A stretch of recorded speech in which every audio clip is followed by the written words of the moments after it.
वन्दे मातरम् सुजलां सुफलां 7.2 एक्सरसाइज में अगला जो प्रश्न हमारा है वो क्वेश्चन नंबर 10वां है। इंटीग्रेशन इसका करना है और आप जानते हैं अंश बटे हर का अभी तक हमने कोई फॉर्मूला इंटीग्रेशन में नहीं बताया है, तो फिर करना क्या पड़ेगा। तो यहाँ जो हमें पहला काम करना है वो अंडर रूट एक्स कॉमन लेना है। अंडर रूट एक्स अगर कॉमन आप ले लेंगे फिर सब्स्टिट्यूशन मेथड अप्लाई हम लोग कर देंगे। देखिए किस प्रकार से अंडर रूट एक्स कॉमन लेंगे, तो I equal to integration 1 upon under root x अगर हम आप कॉमन लेंगे तो इस x से बचेगा कितना, तो यहाँ से आपका बचेगा अंडर रूट एक्स माइनस का निशान और इधर आपका बचेगा 1 और बाद में आपका लिखा जाएगा dx है। अब आप मानेंगे क्या, तो आप मानेंगे under root x minus 1 equal to t. अगली लाइन में यहाँ लिखेंगे माना under root x minus 1 equal to t. अवकलन जब आप करवाएंगे तो अंडर रूट एक्स का अवकलन क्या होता है, तो 1/2 अंडर रूट एक्स। आप अच्छे से जानते हैं किस प्रकार से इसका अवकलन होता था, एक बार हम आपको बता देते हैं। ये d/dx 1/2 आपका आगे जाता था, 1/2 कुछ इस प्रकार से। फिर आप जानते हैं n-1 यानी कि जितनी भी संख्या हो इससे 1 घटाते थे। जब आप इसकी कैलकुलेशन करेंगे तो आपकी वैल्यू क्या होगी, आपकी वैल्यू होगी कुछ इस प्रकार से x की पावर -1/2। जब इसको कैलकुलेट करेंगे तो 1/2 x की पावर -1/2 को लिखा जा सकता है अपॉन में under root x.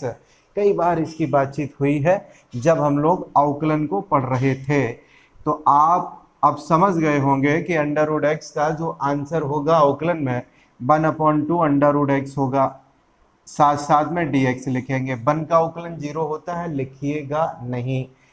Equal to t के स्थान पे आपको लिखना पड़ेगा क्या, dt।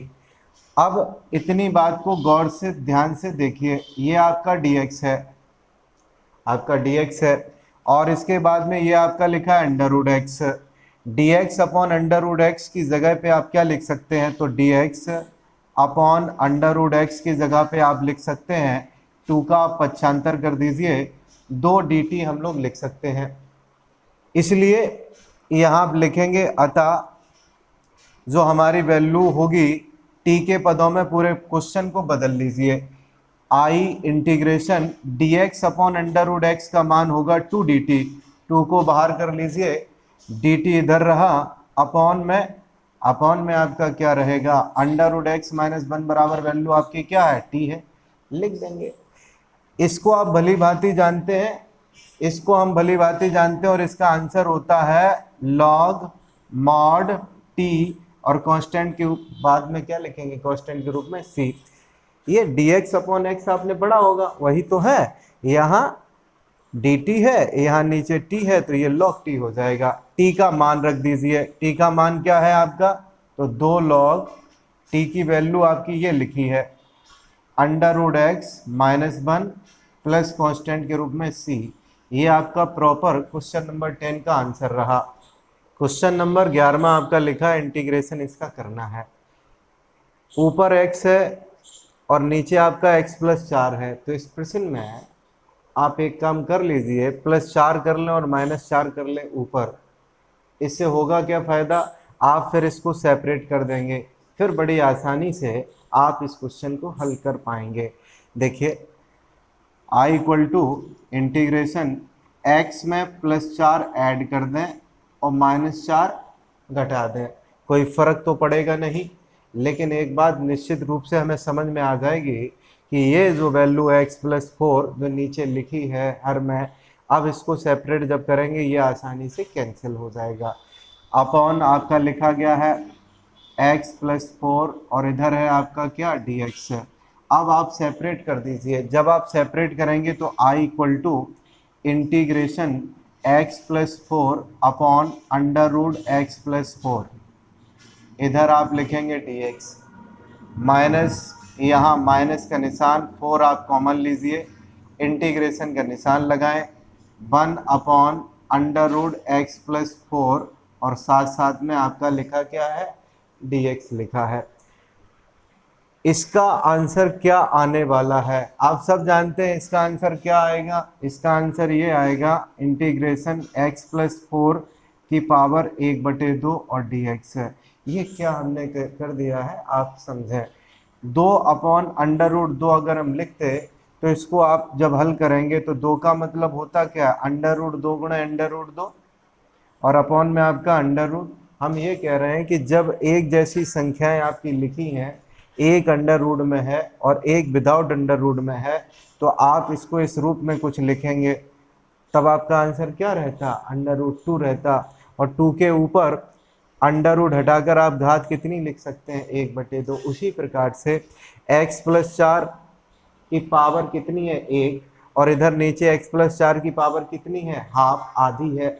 जब आप इसको कैंसिल आउट करेंगे तो ऊपर हाफ घात बचेगी, पावर कितनी बचेगी, हाफ बचेगी। दूसरी अगर बात करें तो यहाँ इस वाले पक्ष में हम लोग काम क्या करेंगे, तो यहाँ आपको काम कुछ ये करना पड़ेगा, x प्लस 4 लिख लीजिए और आप जब इसको ऊपर ले जाएंगे तो इसके ऊपर -1/2 पावर के रूप में लिखा जाएगा। इसके बाद में x की पावर n का फॉर्मूला यहाँ और यहाँ दोनों जगह आप अप्लाई करेंगे। क्या होता है फॉर्मूला, आप सब अच्छे से जानते हैं। x प्लस 4 यहाँ प्लस 1 आप जैसे ही करेंगे 1/2 प्लस 1 करेंगे, n प्लस 1 होता है। x की पावर n का समाकलन में फॉर्मूला क्या है, x की power n plus 1 upon n plus 1, यही तो होता है फॉर्मूला। n का मतलब आपका नंबर कितना है, 1/2 है। जब आप समाकलित करेंगे इसको तो ये आपका होगा 3/2, यहाँ भी वैल्यू आपकी आएगी 3/2। माइनस की जगह -4 की जगह 4 आप लिखेंगे। जब आप इसको हल करेंगे तो ये आपका आएगा x प्लस 4 की पावर 1/2। क्यों, -1/2 प्लस 1, कैलकुलेशन में आपका क्या रहेगा, 1/2 बचेगा। अपॉन में भी आपको लिखना पड़ेगा 1/2, कांस्टेंट के रूप में वैल्यू आप क्या लिखेंगे, c लिखेंगे। 2 आपके ऊपर चले जाएंगे, जब आप 2 आप ऊपर करेंगे तो ये आंसर होगा 2/3, x प्लस 4 की पावर 3/2। 2 आपके ऊपर जाएंगे तो ये आपका 8 बनेगा। यहाँ वैल्यू आपकी होगी x प्लस 4 की पावर 1/2, कांस्टेंट के रूप में c। इस प्रश्न में आप एक काम और कर सकते हैं कि x प्लस 4 को आप क्या ले लें, कॉमन ले लें। आंसर में आपकी 2 लाइन और बढ़ानी पड़ेंगी, अन्यथा इतना ही आंसर रखिए, कोई फर्क नहीं होगा। अब क्वेश्चन नंबर 12 की हम लोग बातचीत करेंगे। 12वां आपका ये है, इसमें थोड़ी सी मुसीबत आपको हो सकती है। आप इसमें किसको मानेंगे, तो हमेशा याद रखिए उस पक्ष को मान लीजिए जहां से दूसरा वाला पक्ष आसानी के साथ मिल जाए। जैसे x³ - 1 बराबर हम लोग माने t के बराबर। जब आप t के बराबर मानेंगे इसका अवकलन आप कराएंगे 3x², तो 3x² आपका जब अवकलन आएगा यहाँ x² के रूप में x की पावर 5 को पहले नंबर पे हम क्या करें, तोड़ लें। बड़े चीज को आप मान लीजिए, जो बड़ी वैल्यू है उससे आपको आसानी रहेगी प्रश्न हल करने में। देखिए हम क्या कहना चाह रहे हैं उसको आप यहाँ समझ लीजिए। ये आप समझ गए होंगे कि x की पावर 5 को हम लोग किस में डिवाइड करेंगे, डिवाइड करेंगे x³ इंटू x² में। क्यों, क्योंकि x³ का जब आप अवकलन कराएंगे तो इसका अवकलन क्या होगा, 3x²। तो इसका मतलब x² आपको सेपरेट कर लेना है x की पावर 5 में से। एक लाइन यहाँ लिखनी पड़ेगी, बढ़ानी पड़ेगी, x³ - 1 की पावर 1/3, यहाँ लिख लीजिए x² इंटू x³ और साथ साथ में आपका क्या रहा, dx रहा। मान लीजिए इस वाले पद को माना x³ - 1 इक्वल टू t। अवकलन आप करेंगे, अवकलन इसका क्या होगा, इसका अवकलन होगा 3x² dx बराबर dt। मेरे सामने 2 समस्याएं हैं। पहली समस्या यह है कि आखिरकार x² को कैसे रिमूव करें, दूसरी समस्या यह है कि x³ को आखिरकार कैसे रिमूव करें। तो x³ आप यहां से रिमूव करेंगे t के पदों में। आप क्वेश्चन को t के रूप में बदलेंगे तभी तो प्रश्न हो पाएगा, सभी को t के रूप में बदलना पड़ेगा। x³ बराबर क्या, तो x³ बराबर आपका होगा t + 1। यहां आपको लिखना पड़ेगा x³ बराबर t + 1। इधर x² बराबर आपकी वैल्यू क्या रहेगी, ये x² और साथ साथ में इसका dx बराबर वैल्यू रहेगी d/3, d/3 हम लोग यहाँ पे लिख देंगे। ये आप समझ गए होंगे। क्या हमने कहा x² dx, ये वाली वैल्यू x² और dx है, इसकी जगह पे हम लोग लिख देंगे dt/3 लिख देंगे, और x³ की जगह पे हम लोग लिख देंगे t+1। अब पूरा हमारा जो प्रश्न है वो आपका t के पदों में बदल चुका है। देखिए अगली जो मेरी लाइन रहेगी, अतः i = इंटीग्रेशन x³ - 1 की जगह पे आप क्या लिखेंगे, t लिखेंगे, और इसका पावर क्या है, तो इसका पावर आपका है 1/3 है। x² dx की जगह पे आपने देखा dt/3 लिखेंगे, उसके पहले x³ को आप रख लीजिए मान के रूप में, इसका मान क्या है आपका t+1 है। x² dx का मान dt/3 है, तो dt इधर और 1/3 आप लोग क्या करेंगे, बाहर निकाल लेंगे। अगला क्या हो सकता है हमारा प्रोसेस, तो t की पावर 1/3 का पहले पद और दूसरे पद में मल्टीप्लाई करवाइए। देखिए मल्टीप्लाई हम लोग करवाते हैं, क्या होगा, यहाँ आपको परेशानी हो सकती है, t की पावर 1/3 है और इसके बाद में यहाँ आपका t है। किस प्रकार से आप हल करेंगे, तो आप सब जानते हैं गुणा में घातें जुड़ती हैं, यहाँ t है यहाँ t है, तो गुणा में घातें जुड़ जाएंगी। जब ये जुड़ जाएंगी तो आपका आंसर होगा t की पावर 1/3 + 1 3 और 1 4, तो इसका आंसर आपका होगा t की पावर 4/3। समझदार हैं आप, 3 एकम 3 करेंगे, एक जोड़ लेंगे, ये आपका क्या होगा 4/3 होगा। जब t की पावर 1/3 का मल्टीप्लाई t से करवाएंगे तब की बात हम लोग कर रहे हैं। तो यहाँ आप लिखेंगे अगली लाइन में 1/3 बाहर रखिए, ब्रैकेट आप लगा दीजिए, हमने ब्रैकेट लगा दिया। ब्रैकेट तब लगाया जाता है जब 2 या 3 पद हो हमारे। इंटीग्रेशन t की पावर ये आपका कितना आया था, तो 4/3 आया था। इसके साथ साथ में यहाँ आप लिखेंगे dt, प्लस का निशान लगाइए। t की पावर 1/3 का मल्टीप्लाई 1 से होगा, तो इसका मतलब ये t की पावर 1/3 ही बचेगा, और बाद में हम लोग लिख देंगे क्या, dt। अब वही बचा है आपका x की पावर n का फॉर्मूला। क्या होता है x की पावर n का फॉर्मूला इंटीग्रेशन में, x की पावर n+1/n+1। n की जगह आपकी वैल्यू 4/3 है, 4/3 में जब आप क्या करेंगे, एक को ऐड करेंगे तो 3 और 4 कितना बनेगा, 7/3 बन जाएगा। अगली लाइन में हम लोग डायरेक्ट लिख देंगे, क्या लिखेंगे, 1/3, ये आपका क्या बना, तो ये आपका बनेगा t की पावर 7/3, और यहाँ भी आप लिखेंगे 7/3, प्लस का निशान। यहाँ आप देखिए जोड़िए, एक को जब ऐड करेंगे तो आपकी वैल्यू क्या बचेगी, तो t की पावर 4/3, यहाँ भी 4/3, और कांस्टेंट के रूप में हम लोग क्या लिख देंगे, c। अब 2 लाइनें और हमारी बचेंगी, आप 3/4 कर लेंगे, इधर 3/7 कर लेंगे, t का मान ये हमारा लिखा है रख देंगे, आंसर आपका हो जाएगा। इसमें आप क्या करेंगे, 1/3 का मल्टीप्लाई करवा दीजिए, इसको सही रूप में लिखेंगे और t का मान रखवाएंगे। 1/3 का जब आप मल्टीप्लाई करवाएंगे तो ये आपका बनेगा 1/3, और यहाँ जब 7/3 को आप सही रूप में लिखेंगे तो ये आपका होगा कितना, 3/7। t का मान आप सबको जानकारी है, t का मान आप सबको जानकारी है, x³ - 1 है, और इसके ऊपर जो पावर आपकी है, पावर आपकी कितनी है, 7/3 है, यहाँ आप 7/3 पावर के रूप में लिख लेंगे। प्लस का निशान, 1/3 अंदर जाएगा, जब 1/3 अंदर जाएगा लिखा भी जाएगा। इसके बाद ये 4/3 जो लिखा है इसको आप लिख देंगे, पलट कर लिखेंगे ना, ये ऊपर 3 जाएगा, तो ये आपका होगा 3/4।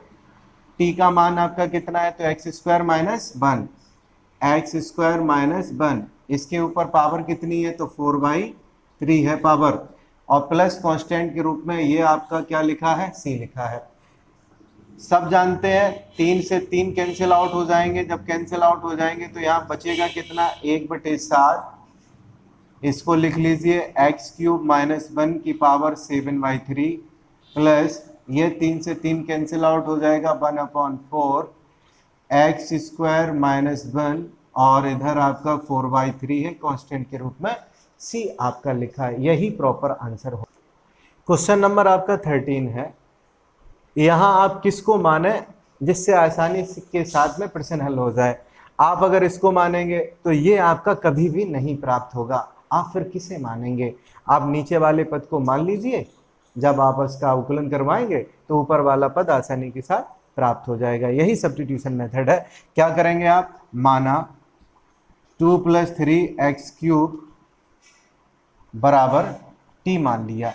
अब अवकलन कराएंगे, 2 का आपका 0 हो गया, 3 का 3 से मल्टीप्लाई 9 x² dx बराबर dt। x² dx की अगर हम बात करें, x² dx की बात करें तो बताइए आपका आंसर क्या होगा? x² dx बराबर dt बटे 9 होगा। इसके बाद में अतः i के स्थान पर i इंटीग्रेशन x² dx के स्थान पर क्या? dt बटे 9। तो dt आप यहाँ लिखेंगे 1/9, आप बाहर कर लीजिए इंटीग्रेशन से, अपॉन 2 + 3x³ का मान आपने t माना है। जब आपने t माना है, t आप लिखिए। इसके ऊपर घात कितनी है? 2 + 3x³ के ऊपर घात आपकी 3 है, तो आप यहाँ पे लिख दीजिए। अगली लाइन क्या रहेगी? इसका कोई समाकलन आपका ऐसा तो होता नहीं कि लॉग के रूप में आप लिख दें। इसको आप ऊपर ले जाएंगे, t की पावर -3 बनेगा। अगली लाइन आपकी ये रहेगी 1/9 इंटीग्रेशन t की पावर -3, इधर आप लिखेंगे dt। अब वही फॉर्मूला x की पावर n वाला, क्या है फॉर्मूला? 1/9 क्या होगा? -3 में +1 ऐड होंगे तो आप बताइए यहाँ -2 बचेगा, अपॉन में 2 होगा माइनस का, प्लस कांस्टेंट के रूप में क्या होगा? c होगा। आप करेंगे कुछ नहीं, 9 का 2 से मल्टीप्लाई होगा तो बताइए क्या होगा? -1/18 बन जाएगा। ये माइनस कहाँ से आ गया? माइनस ये वाला इधर कर देंगे, t की पावर -2। t का मान आपका कितना है? तो t का मान आपका है 2 + 3x³, इसकी पावर माइनस के कितना है? 2 और कांस्टेंट के रूप में c। आप लिखेंगे क्या इसको? -2, -4 या माइनस की जो भी आपकी पावर रहती हैं वो हमेशा नीचे लिखी जाती हैं हर में। क्या लिखेंगे? अंतिम लाइन आपकी ये रहेगी माइनस के 1/18, इधर आपका होगा 2 + 3x³ की पावर यहाँ पे आपकी 2 और कांस्टेंट के रूप में c। ये आपका प्रॉपर आंसर क्वेश्चन नंबर